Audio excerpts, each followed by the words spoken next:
T ini NHC.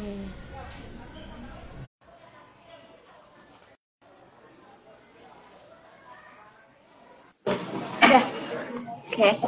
Maaf ya Bu, kendala. Iya, Keluar ya? iya Bu, HP-nya panas kayaknya sih, atau kenapa gitu. Oke, oke. Ya, oke, lanjut ya. Oke.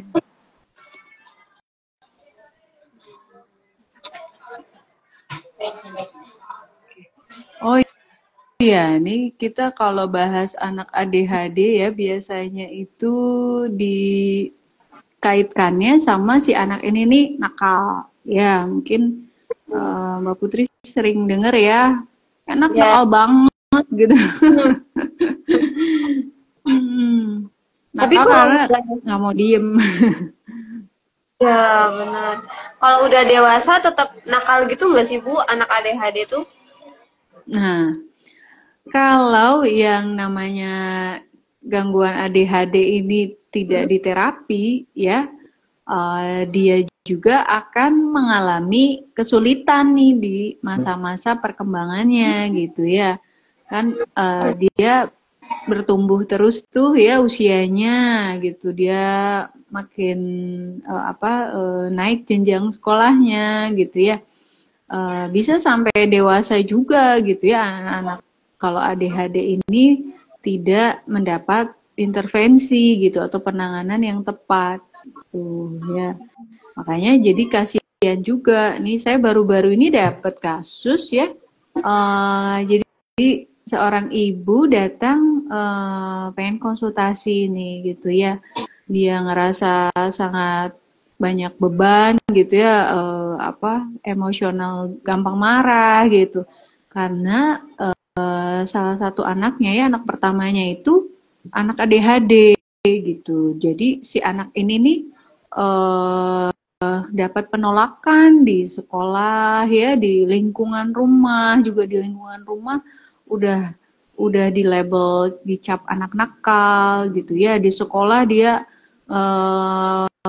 ada laporan-laporan juga dari orang tua murid yang lain kepukul sama anaknya gitu. Jadi dia juga ibunya ini lama-lama merasa frustasi dan dia mengakui kayaknya sebetulnya anak saya ADHD ini karena saya juga ADHD dok katanya gitu. Saya tuh tipikal yang nggak mau diem juga.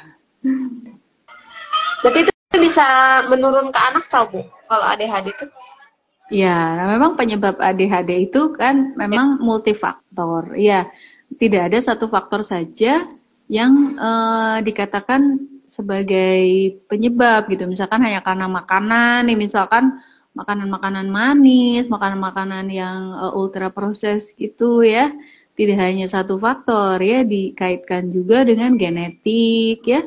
Kaitkan juga dengan riwayat kelahiran dia, misalkan dia itu prematur ya, dikaitkan dengan pola asuh atau parentingnya gitu. Jadi lebih kompleks juga penyebabnya. Iya, jadi nggak hanya satu faktor saja ya Bu. Mm-mm. Ya, Oke, biasanya dan tuh anak usia berapa tahun sih Bu yang yang didiagnosa. iya yang didiagnosa ADHD tuh? Mm-mm. Biasanya datang ke tempat praktek itu dia usia-usia 5 tahun, 6 tahun, 7 tahun. Ya memang diagnosa ADHD juga harus bisa ditegakkan sebelum 7 tahun. Ya, jadi sudah ada gitu gejalanya. Kalau baru hiperaktifnya setelah 7 tahun itu nggak kita bilang ADHD anak gitu ya. Itu Berarti karena anak seusia usia TK gitu. usia TK berarti segitu. Ada cerita nggak Bu tentang menangani ADHD? Mhm. Barangkali Iya.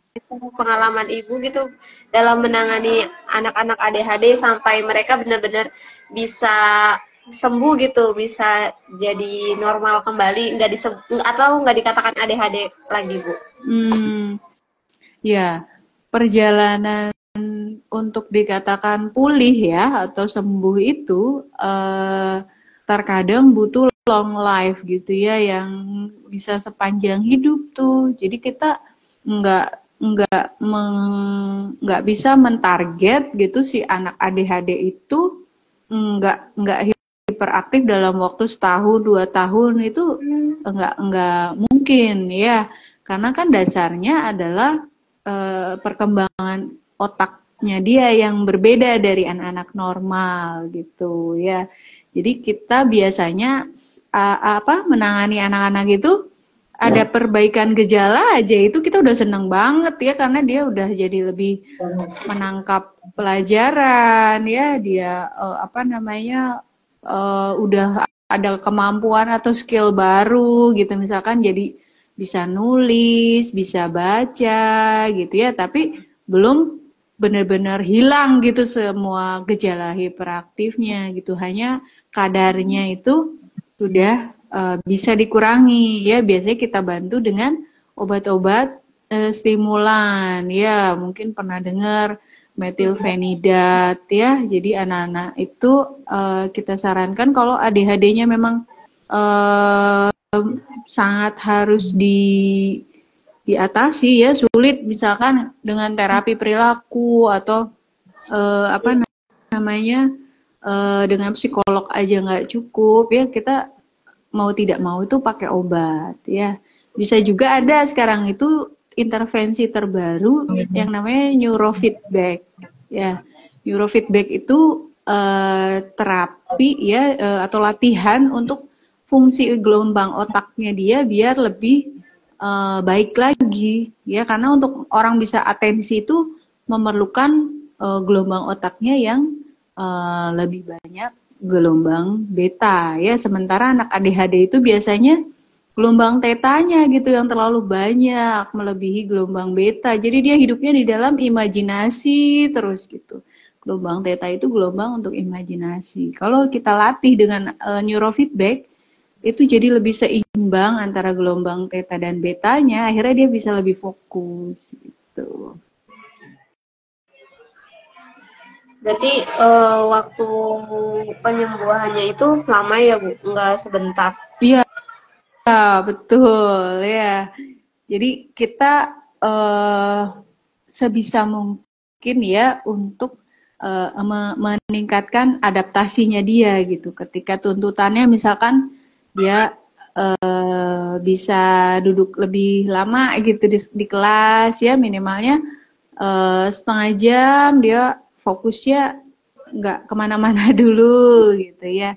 Nah itu aja sudah sebuah progres gitu ya. Kalau kita katakan 100% pulih atau yang disebut recovery ya, itu yang long term ya. Jadi penyembuhan atau pemulihan di kesehatan mental tuh bertahap sedikit demi sedikit ya, mulai dari adanya perbaikan gejala ya, ada respon dari obat, gejala hiperaktifnya berkurang ya, kemudian hilang gitu, itu butuh proses panjang gitu. Berarti udah sebentar ya Bu. Betul. Cuma memang kita menanamkan atau mengedukasinya juga penting loh. Jadi untuk sekitarnya ya, keluarganya terutama. Kadang-kadang kan parentnya, orang tuanya tuh jadi emosi gitu, emosi jiwa. Jadinya ini anak nggak nurut gitu ya, nggak suruh diam nggak bisa diam gitu ya. Jadi kan bikin frustasi orang tua tuh. Ya, nah kalau pengobatan itu bukan hanya si anaknya, tapi orang tuanya juga kita harus bantu. Ada Bun, nanti ada sesi tanya jawabnya ya Bu? Ya, boleh. Nanti ada sesi tanya jawab. Iya. Kalau misalkan kayak di TK nih Bu, khususnya di kelas A, ada anak, dia tuh aktif banget Bu, suka lari-larian ke sana ke sini, terus tiap hari tuh nangis aja Bu. Ada aja tuh, tapi terus dia ngobrol lagi sih sama temennya gitu. Nah bingung ini anak tuh kenapa gitu. Terus Hmm. susah diatur, terus maunya kayak misalkan di sini kan ada pembiasaan baris ya Hmm. Bu kalau pagi. Hmm. Dia Hmm. susah buat baris lama gitu.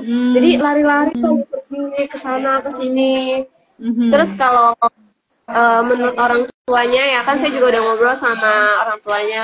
Bun ini Hmm. kenapa si adik kayak misalkan setiap kebiasaan dia nggak pernah mau ikut. Terus kalau belajar Hmm. dia punya sendiri kayak harusnya waktunya Hmm. ngaji dia malah bermain, giliran waktunya teman-temannya Oh. ngaji gitu maksa dan nangis. Terus kayak kalau misalkan dia minta sesuatu ke temennya, contoh kecilnya Hmm. misalkan kamu duduknya sebelah saya saja, tapi temennya nggak mau gitu, pengennya sama temen yang lain, dia marah, dia nangis. Oh, iya, iya, iya. Dan saya tuh masih bingung nanganin anak yang Mm-mm. seperti itu tuh harus gimana tuh Bu.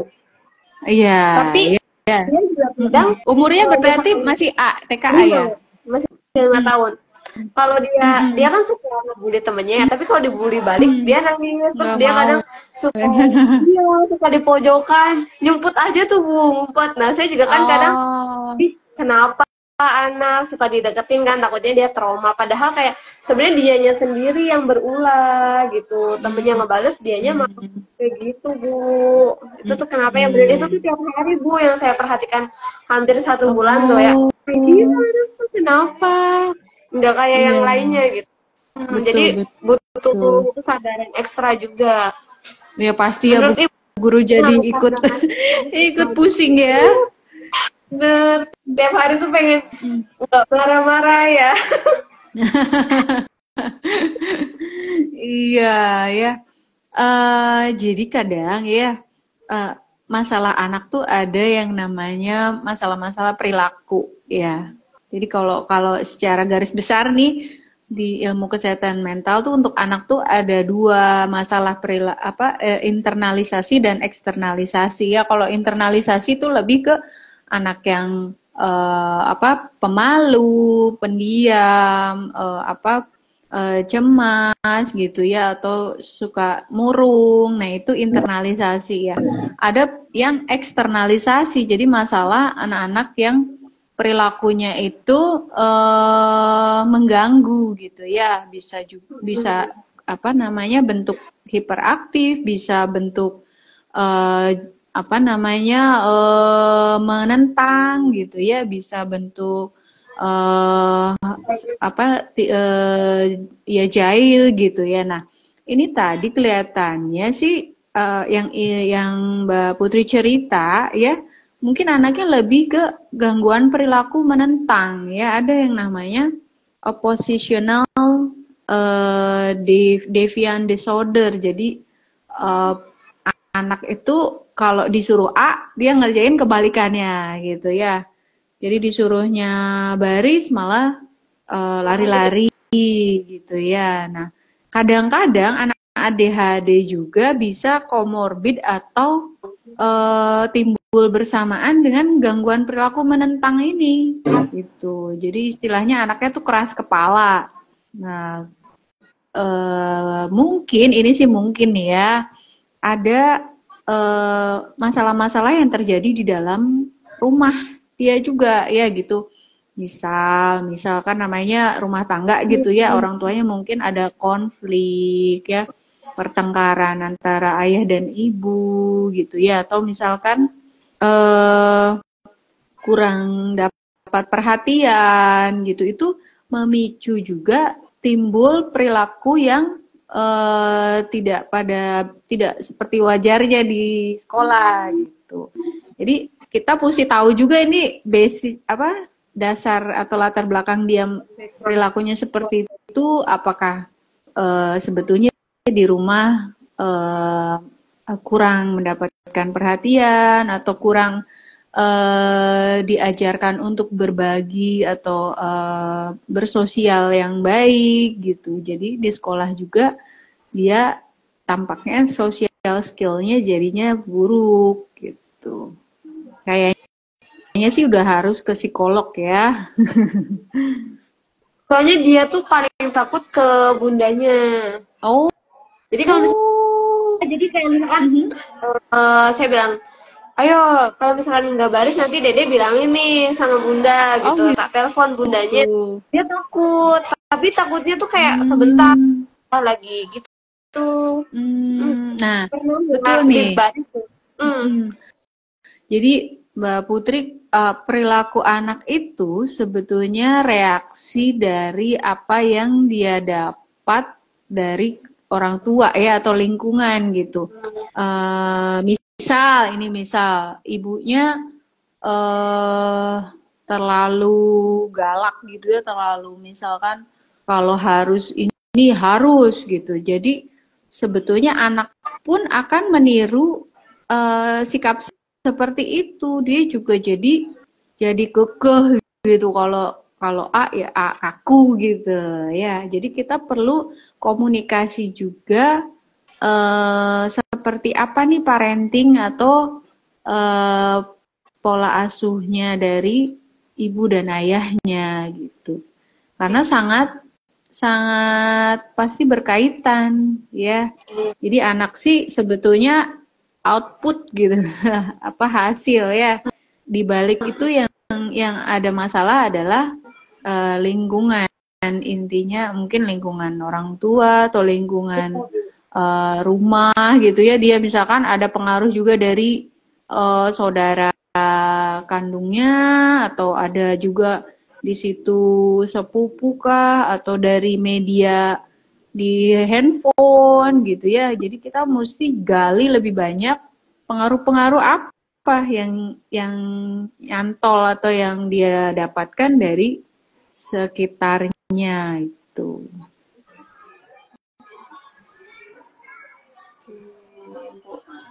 Tadi Mbak Putri bilang katanya kalau nggak bubaris nanti dibilang ke mama ya. Kalau Jadi mamanya, baru baris. ya artinya berarti dia itu eh mungkin menganggap sosok mamanya sosok yang eh bisa jadi bikin dia takut ya. Iya. Tapi kalau misalkan kayak gitu terus kasihan nggak sih Bu sampai nanti Heeh. dia gitu ya? Iya betul. Pastinya Soalnya dia nanti ada hambatan tuh sama temen-temen. iya, soalnya anak sekecil itu ada yang bilang juga emang anaknya tuh kayak playing victim gitu Bu. Jadi kayak eh, Oh, dia kan salah, tapi kalau misalkan dia nangis nyalainnya temennya, padahal dia duluan yang mulai ngebully, dengan oh, kayak dibully balik dia oh. dulu ngadu ke guru tuh temennya yang salah gitu Bu. Nah itu Kayak hati-hati perempuan berarti. itu yang punya Mm, anak itu. mm, mm, mm. Iya, ya terkadang ya sumber pemicu atau penyebabnya itu di rumah, tapi muncul masalah perilakunya di sekolah gitu.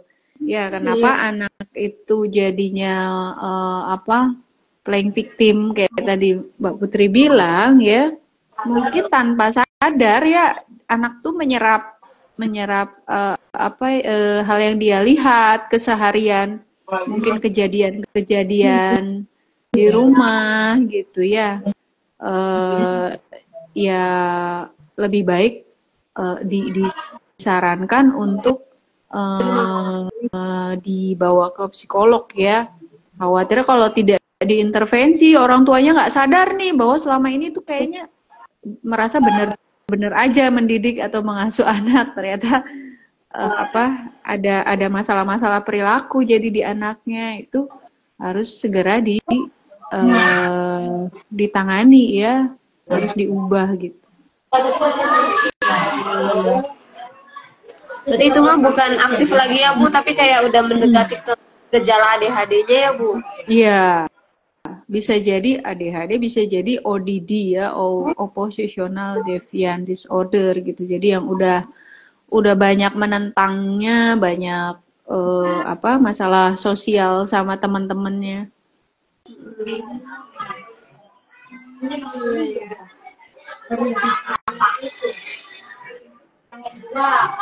Oke. Biasanya kalau untuk cek ADHD gitu membutuhkan waktu berapa lama sih Bu biar hasilnya keluar gitu? Oh, Atau pemeriksaannya berapa? oh, ya. Sebetulnya sih kalau observasi assessment ya bisa 60 menit ya kalau dengan psikolog atau dengan psikiater ya. Intinya kita mengumpulkan informasi selengkap mungkin ya dari guru ya dari orang tua ya juga observasi langsung ke anaknya gitu. Anaknya biasanya kalau di ruang praktek aja udah ketahuan tuh dia naik-naik ke tempat periksa ya pegang ini pegang itu bongkar-bongkar apa laci-laci gitu. Kalau yang kesini itu dari saat pertama datang masuk aja udah bisa kita nilai gitu di observasi gitu.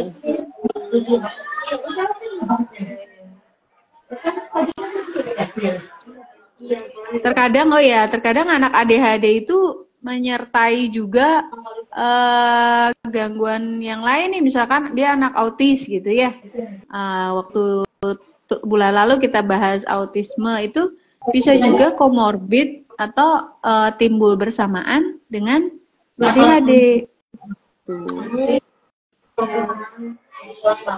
Itu biasanya dimulai dari autis dulu Bu atau dari ADHD dulu biasanya? Yang Ya. diemin terus gitu kan? Kalau mana duluan bisa jadi berbarengan juga ya. Kan kita ketahui itu si proses berkembang otaknya itu yang beda tuh gitu ya. Perkembangan otaknya, fungsi-fungsi otaknya itu kalau fisik mah kita tahu nih misalkan si seorang anak tuh misalkan tunanetra gitu ya atau tangannya jari-jarinya nggak lengkap gitu ya. Kalau fisik itu bisa kelihatan kasat mata ya. Tapi kalau otak kita nggak bisa langsung dibuka dilihat oh ini beda otaknya gitu ya. Tapi cerminannya adalah perilaku gitu. Jadi memang cetakan otaknya nih udah ada yang salah gitu. Makanya timbul ADHD dan autis.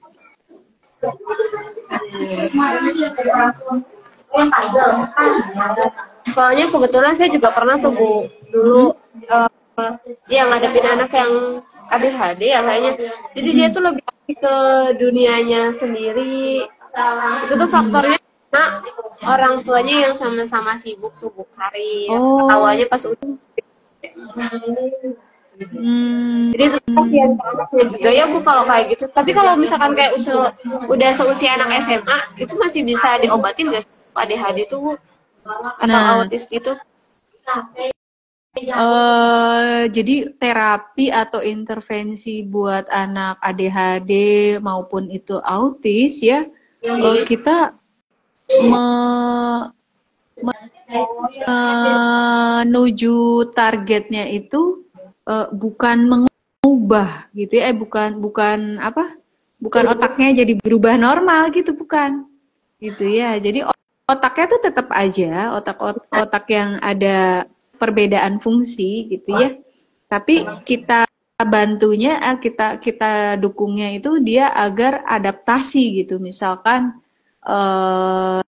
dia kan misal udah remaja ya, remaja harus adaptasi misal bergaul sama peer group atau temen-temennya ya, dia kita latih social skill gitu ya. Jadi kalau di mental health itu enggak selamanya mengobatinya itu menghilangkan atau merubah total, tapi mengondisikan agar seminimal mungkin gitu masalah yang ditimbulkan penyakitnya gitu. Masih bisa tentunya ya kita lakukan sesuatu gitu walaupun udah remaja ya, tapi mungkin targetnya jadinya yang masih mungkin aja gitu, yang relate dengan kesehariannya. Misalkan dia belum bisa, misalnya SMP tapi belum bisa baca ya kita kejar gitu di membacanya, fungsi akademiknya, fungsi sosialnya.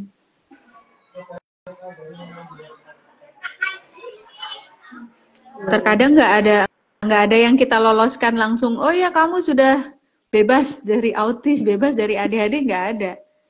Jadi itu akan sepanjang hidup menjadi bagian dari dirinya gitu. Mungkin dia menjadi lebih lebih bisa ngontrol dirinya gitu kali ya Bu ya. Betul ya. Dia lebih bisa mengendalikan ya bagaimana dia bergerak atau perilakunya gitu. Jadi kalau misalnya kayak gitu tuh, sewaktu-waktu bisa gangguannya bisa muncul lagi gitu nggak Bu? Nah, biasanya kalau ADHD dewasa ya, jadinya itu lebih ke atensinya yang lebih menonjol sulit berkonsentrasinya gitu, tidak ke hiperaktifnya ya, karena kan otaknya makin lama makin berkembang tuh ya, jadi ke perilaku hiperaktifnya akan berkurang kalau udah dewasa, tapi inatensinya itu yang bisa timbul lebih menetap gitu. Jadi misalkan jadinya kalau dia udah kerja nih rapat, dianya diajak ngobrol tapi nggak fokus gitu ya. Atau misal dia punya tugas ini belum selesai, udah pindah ke tugas-tugas lain kayak gitu. Kalau ADHD dewasa.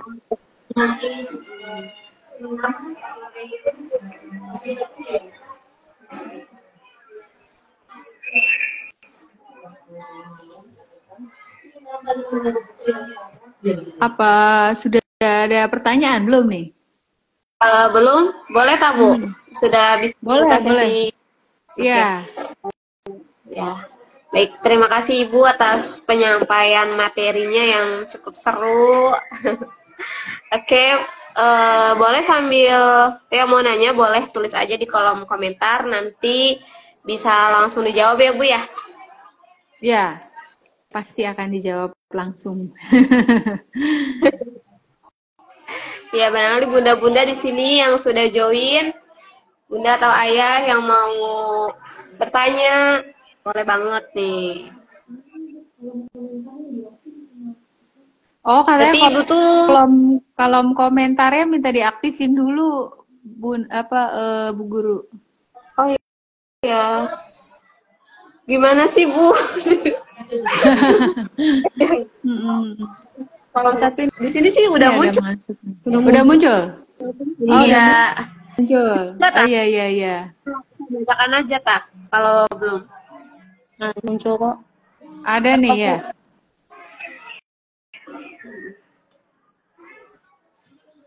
Ada Bunda ini Dwi.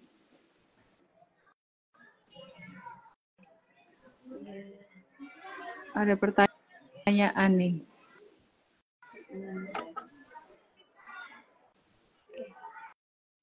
Mungkin dibacakan saja ya Bu ya. Boleh. Dari Bunda Dwi Sugiyarti. Ibu pertanyaannya, kalau untuk deteksi pada anak ADHD atau tindakannya kita bisa lihat sampai usia anak berapa ya Bu? Jadi ya, maksudnya mungkin mau cek gitu ya? Iya, mau dicek. Deteksi ini ADHD apa enggak gitu ya?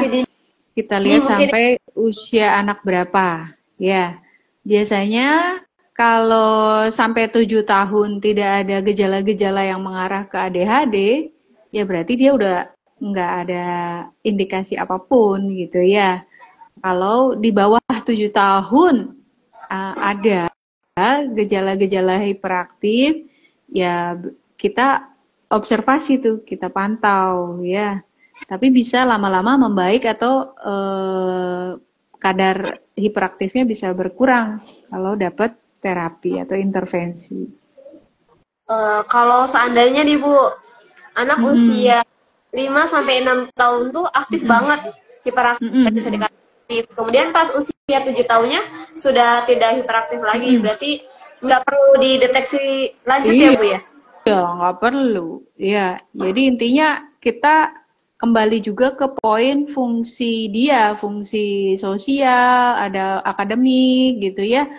Kalaupun anak itu hiperaktif tapi nggak ada masalah tuh sama teman-teman, nggak ada masalah tuh di akademik, lancar bisa nulis baca, ya sebetulnya itu bukan ADHD ya, bisa jadi itu memang fase dia hiperaktif gitu ya. Jadi deteksi dininya itu 7 sampai tahun ke usia bawah. Jadi kalau udah 7 tahun lebih, udah nggak bisa. Udah nggak kita katakan ADHD lagi ya. Oke. Baik. Pertanyaan selanjutnya dari Bunda Umika. Ih, panjang banget.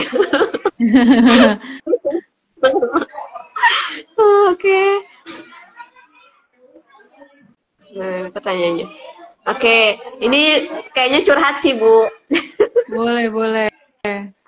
Oh, Anak saya pernah mungkin ke observasi psikolog ya. saat usia 4 tahun di klinik tumbuh kembang dengan terapi apa ini? Terapis Psikolog sekitar dan psikolog. sekitar 30 menitan.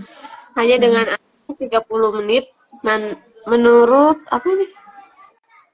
Beserta orang tua. Oh, jadi observasinya itu anak sama orang tua masing-masing 30 menit. Jadi total 60 menit. Intinya disarankan terapi oleh psikolog itu. Akhirnya terapi selama 10 bulan. Tapi saat itu asesmennya nunggu 6 bulan. Dan ternyata itu dari pemilik klinik yang notabene saat itu bukan psikolog. Kliniknya memang viral di TikTok, tersandung kasus hal seperti ini karena hampir 90% diagnosa yang datang itu sama. Padahal sudah bertemu dengan psikolog. Jadi perlukah saya observasi ulang di tempat lain, ada tidak masalah jika tidak lanjut terapi. Karena anak juga seperti trauma saat terapi. Trauma orang baru, ruangan tertutup, seperti masuk ke kelas. Khawatirnya dia juga trauma sekolah seperti sebelumnya. Saat terapi itu kan ada batasan, jika anak salah seperti 3 kali salah, maka punishment atau masuk tong atau kamar mandi. Serem banget ya. Diterapkan untuk anak baik di tempat terapi ataupun di rumah. Pernah beberapa kali kesempatan bilang ADHD bisa juga komorbid dengan yang lain seperti disleksia. Untuk ciri spesifik apa ini? Disleksia itu apa ya, Bu? Dan batas maksimal anak bisa lancar belajar itu usia berapa, dan metode belajar apa yang tepat, Bu, untuk ADHD. Jadi inti dari pertanyaannya ya, Bu, perlukah anak dari Bunda Umika ini iya tes lagi gitu ke psikolog lagi atau psikiater lagi? Pernah sih ke psikolog lagi, tapi di situ hasilnya tuh bukan ADHD ya, tapi disleksia apa ya tadi? Nah, iya itu. Sama beliau itu bertanya metode belajar yang tepat untuk anak ADHD itu apa, kemudian batas maksimal anak bisa yaitu usia berapa. Iya. Bunda siapa Umika ya, dokter juga ikut berempati nih. Kayaknya Bunda juga jadi bertahun-tahun bingung ya dengan aslinya nih anaknya seperti apa yang objektif gitu ya, yang sebenarnya gitu. Mungkin awal sih kita lebih baik untuk second opinion atau third opinion ya, karena yang namanya profesional ya, terapis itu mungkin juga saat kadang-kadang punya keterbatasan gitu ya. Misalkan psikolog itu kan ada yang mungkin lebih banyak kasusnya atau ahlinya menangani autis misalkan, ada yang menangani anak-anak misalkan nggak mogok sekolah gitu ya, atau masalah. Jadi kadang-kadang ada yang skillnya bagus banget di satu hal, nah skill di yang lainnya enggak gitu ya. Jadi anak itu kan unik nih, aspeknya banyak gitu ya. Jadi kalau kita mau simpulkan dalam satu kali pertemuan, harusnya assessment tuh ada pengulangan reassessment gitu, karena nggak bisa kita stagnan dengan hasil yang kita dapat di awal saja gitu ya. Saya sarankan sih dikonsultasikan kembali di tempat lain gitu kalau memang yang ini masih membingungkan. Ditambah saya tadi baca tuh ada punishment yang serem juga ya, masuk ke tong kayak gitu-gitu. Iya, terus juga kliniknya tuh ini ya, tadi kesannya kayaknya kurang bagus kan di TikTok juga. Iya. Jadi kita jangan sampai terlambat mengambil tindakan atau keputusan nih. Kalau anak jadi trauma, berarti intervensinya itu bukan terapeutik, malah traumatik gitu. Ya, jangan tunggu sampai berbulan-bulan ya kalau misalkan. Jadi modal terapi dimanapun ya untuk kasus mental adalah kenyamanan dulu, rasa aman dulu nih. Misalkan seseorang datang nih ke psikiater atau ke psikolog ya, yang dia perlukan kan rasa aman, rasa nyaman, baru tuh nanti masuk segala intervensi atau terapinya itu jadi bekerja gitu. Nah kalau anak ketemu terapis tapi timbulnya bukan rasa aman, rasa trauma, itu harus di cut off cepet-cepet gitu ya. Itu pendapat saya ya. Jangan sampai nunggu anaknya apa sih istilahnya jadi tadi trauma banget gitu ya, nanti malah nggak mau terbuka ke siapapun gitu. Nanti dia di mindset pikirannya tuh aduh semua terapis tuh galak atau keras gitu. Berarti harus cari tempat terapis yang benar-benar saya gitu ya Bu.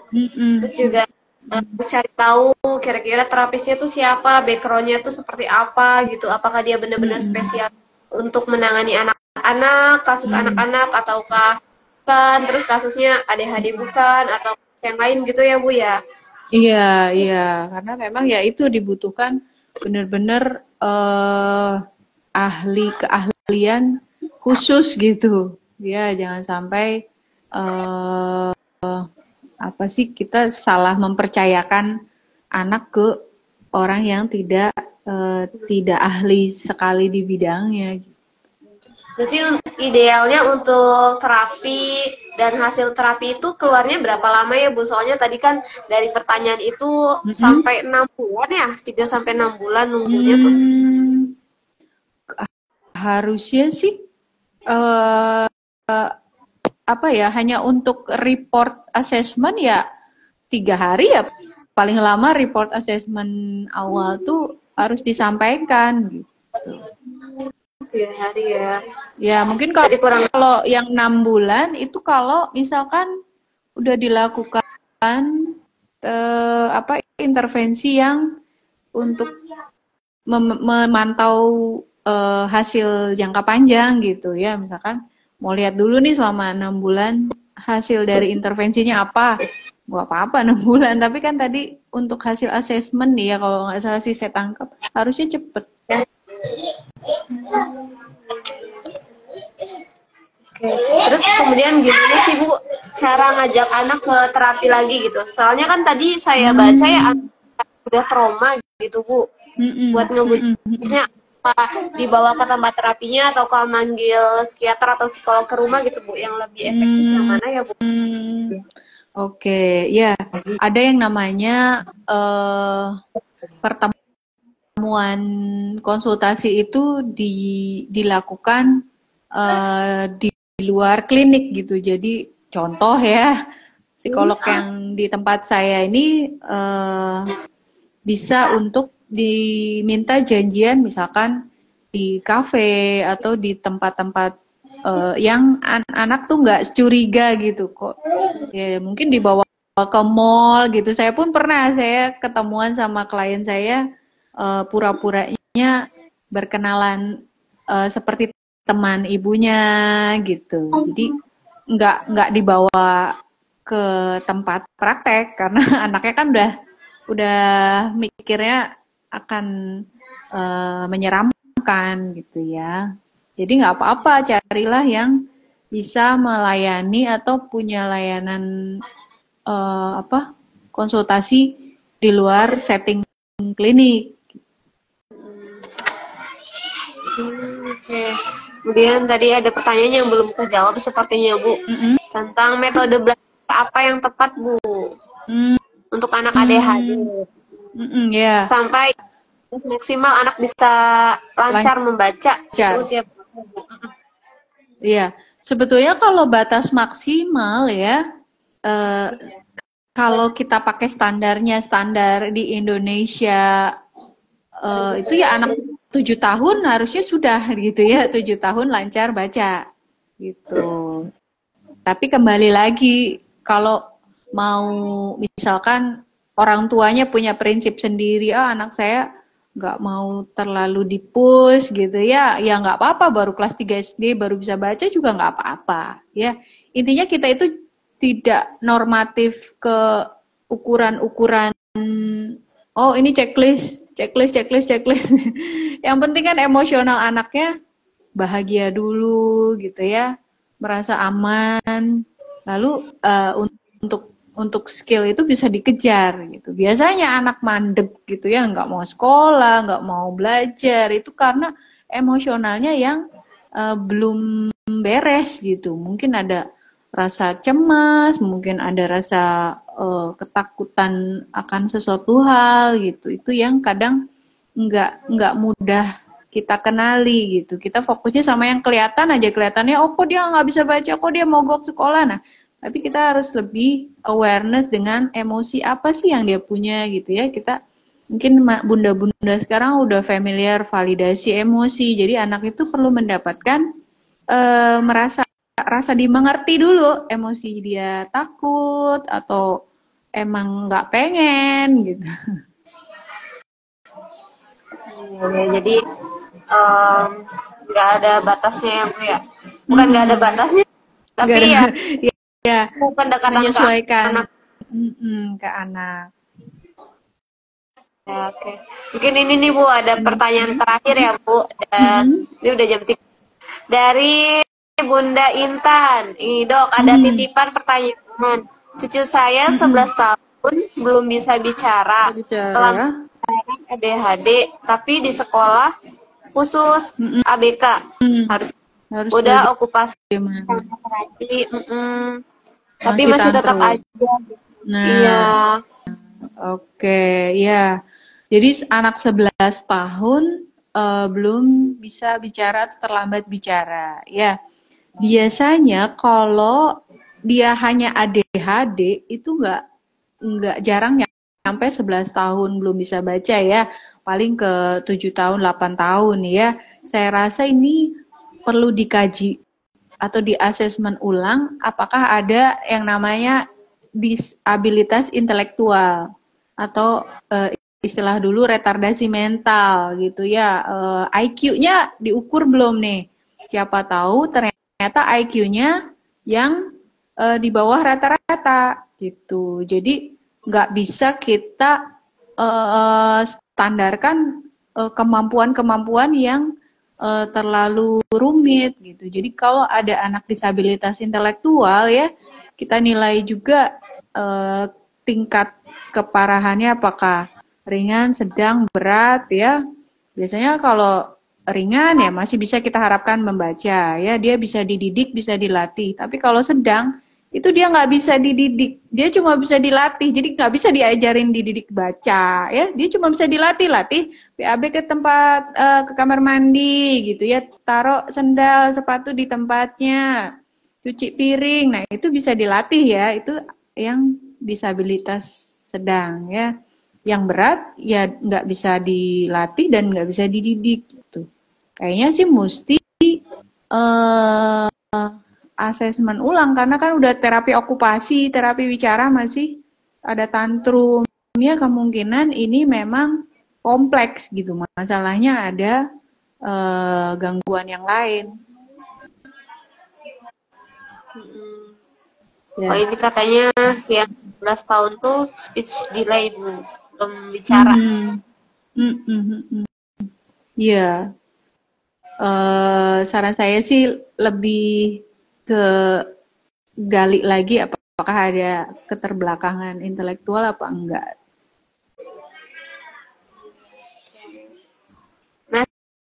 Masih dibuka sesi pertanyaan nggak Bu?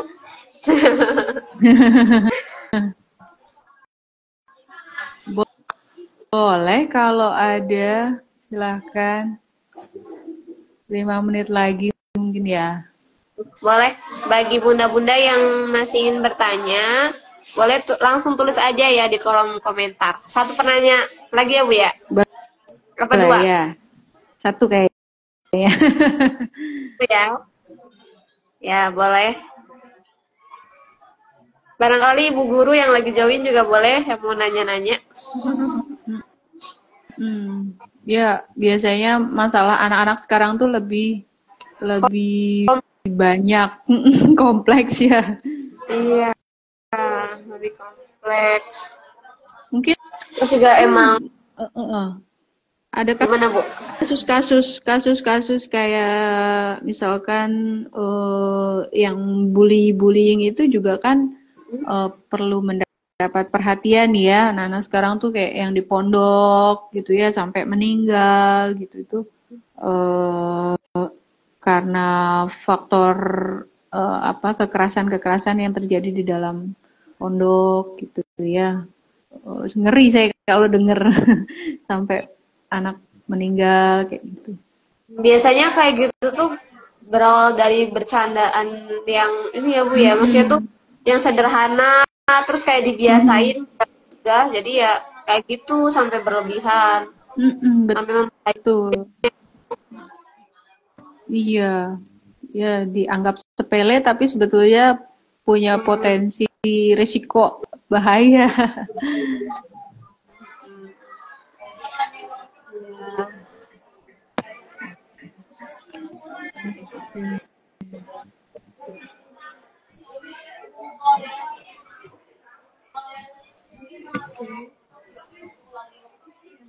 Ini nih saya sebetulnya sambil live TikTok juga nih, ada pertanyaan saya bacain aja ya. Iya, boleh Bu. Kak, anak saya umur 4 tahun sangat suka gerak, anaknya suka banget juga aktivitas fisik, apa termasuk ADHD ya. Jadi kalau 4 tahun suka gerak, suka banyak aktivitas fisik, tapi anak saya mau diatur, terbilang nurut. Nah, berarti udah tidak kita bilang ADHD ya. Jadi kuncinya dibilang ADHD itu kalau satu keparahan gejalanya sampai berlebihan, dua durasi dan situasinya nih ya, situasinya di segala situasi, nggak hanya di satu misalkan di sekolah saja atau di rumah saja. Yang ketiga gangguan, ada gangguan atau tidak di fungsi sosial, fungsi akademis. Nah, jadi kalau yang tidak memenuhi itu bukan ADHD.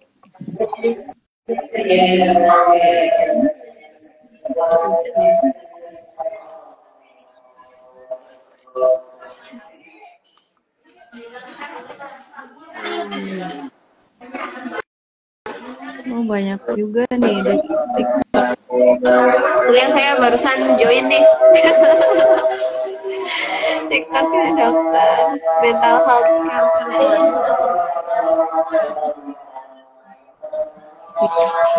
Iya. Mungkin itu Berarti bisa kali ya. ya dok.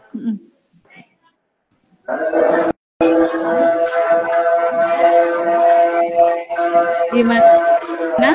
Tadi mau tanya apa Mbak Putri? Sebentar saya lupa aja.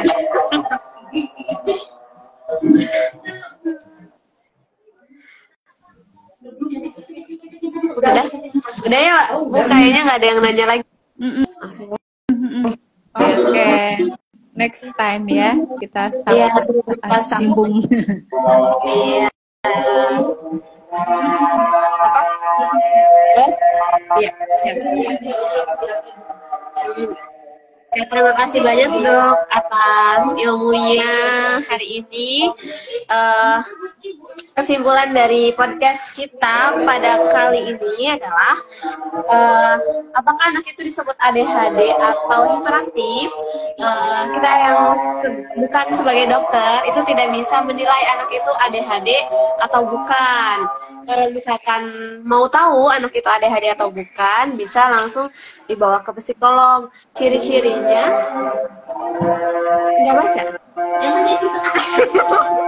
Ciri-cirinya itu kayak misalkan anak bisa dideteksi dari usia 5-7 tahun. Kayak dia udah terlalu aktif banget, susah diatur. Kemudian intinya lebih mengarah ke ADHD. Kita bisa tuh discuss dulu ya sama orang tuanya, biar anaknya tuh dibawa ke psikolog gitu. Dicek dulu lah. Kemudian untuk cek ke psikolog juga kita nggak bisa sembarangan kayak langsung ke klinik. Apalagi sekarang di TikTok banyak nih, jangan tergiur sama harga-harga murah. Biasanya TikTok tuh banyak harga murah ya dok ya. Jadi pastikan dulu nya bagus enggak, terpercaya enggak, terus kayak psikolognya, backgroundnya gitu. Jadi harus benar-benar harus pandai-pandai memilih tempat klinik dan psikolognya. Atau boleh tanya-tanya ke mental health nih. Iya, kita ada di jalan bypass. Iya, saya barangkali bunda-bunda nih mau nanya tentang perkembangan anak-anaknya. Dia masuk ke kategori ADHD bukan? Boleh sekalian main sama anak-anak gitu. Oke, mungkin segitu ya untuk pertemuan pada hari ini. Next time mungkin dengan materi yang berbeda ya dok ya. Iya. Oke. Oke, dari saya dicukupkan. Sekian, terima kasih. Wassalamualaikum warahmatullahi wabarakatuh. Terima kasih dok. Terima kasih. Sama-sama. Izin live ya dok. Ya, ya, mangga.